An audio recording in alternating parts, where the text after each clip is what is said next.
Chapter 15. Samuel also said unto Saul, The Lord sent me to anoint thee to be king over his people, over Israel. Now therefore hearken thou unto the voice of the words of the Lord. Thus saith the Lord of hosts, I remember that which Amalek did to Israel, how he laid wait for him in the way when he came up from Egypt. Now go and smite Amalek, and utterly destroy all that they have, and spare them not, but slay both man and woman, infant and suckling, ox and sheep, camel and ass. And Saul gathered the people together, and numbered them in Telaim, 200,000 footmen, and 10,000 men of Judah. And Saul came to a city of Amalek, and laid wait in the valley. And Saul said unto the Kenites, Go, depart, get you down from among the Amalekites, lest I destroy you with them. For ye showed kindness to all the children of Israel when they came up out of Egypt. So the Kenites departed from among the Amalekites. And Saul smote the Amalekites from Havilah until thou comest to Shur, that is over against Egypt. And he took Agag, the king of the Amalekites, alive, and utterly destroyed all the people with the edge of the sword.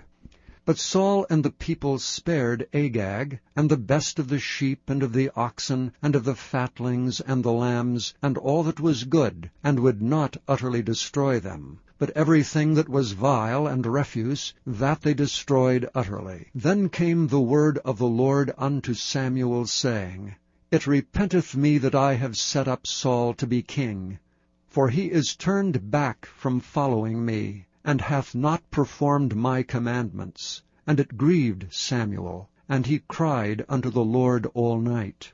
And when Samuel rose early to meet Saul in the morning, it was told Samuel, saying, Saul came to Carmel, and behold, he set him up a place, and is gone about, and passed on, and gone down to Gilgal.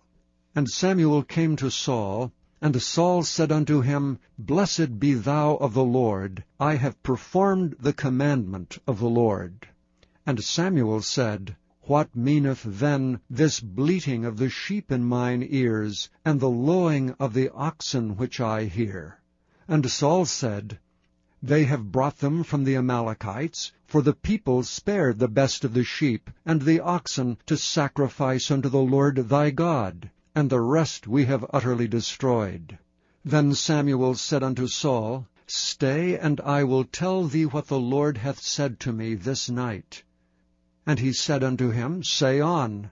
And Samuel said, When thou wast little in thine own sight, wast thou not made the head of the tribes of Israel, and the Lord anointed thee king over Israel? And the Lord sent thee on a journey, and said, Go and utterly destroy the sinners, the Amalekites, and fight against them until they be consumed. Wherefore then didst thou not obey the voice of the Lord, but didst fly upon the spoil, and didst bring evil in the sight of the Lord? And Saul said unto Samuel, Yea, I have obeyed the voice of the Lord, and have gone the way which the Lord sent me, and have brought Agag the king of Amalek, and have utterly destroyed the Amalekites. But the people took of the spoil, sheep and oxen, the chief of the things which should have been utterly destroyed, to sacrifice unto the Lord thy God in Gilgal. And Samuel said, Hath the Lord as great delight in burnt offerings and sacrifices as in obeying the voice of the Lord? Behold, to obey is better than sacrifice, and to hearken than the fat of rams. For rebellion is as the sin of witchcraft, and stubbornness is as iniquity and idolatry.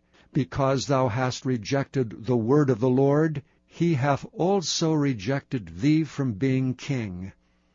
And Saul said unto Samuel, I have sinned, for I have transgressed the commandment of the Lord, and thy words, because I feared the people and obeyed their voice. Now therefore I pray thee pardon my sin, and turn again with me, that I may worship the Lord.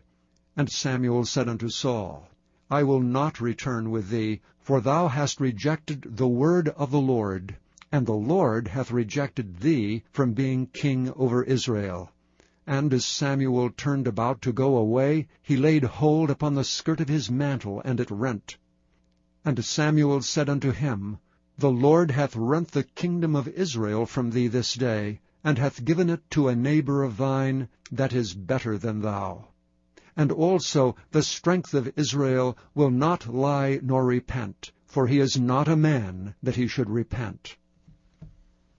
Then he said, I have sinned, yet honor me now, I pray thee, before the elders of my people, and before Israel, and turn again with me, that I may worship the Lord thy God. So Samuel turned again after Saul, and Saul worshipped the Lord. Then said Samuel, Bring ye hither to me Agag, the king of the Amalekites. And Agag came unto him delicately. And Agag said, Surely the bitterness of death is past. And Samuel said, As thy sword hath made women childless, so shall thy mother be childless among women. And Samuel hewed Agag in pieces before the Lord in Gilgal. Then Samuel went to Ramah, and Saul went up to his house in Gibeah of Saul. And Samuel came no more to see Saul until the day of his death.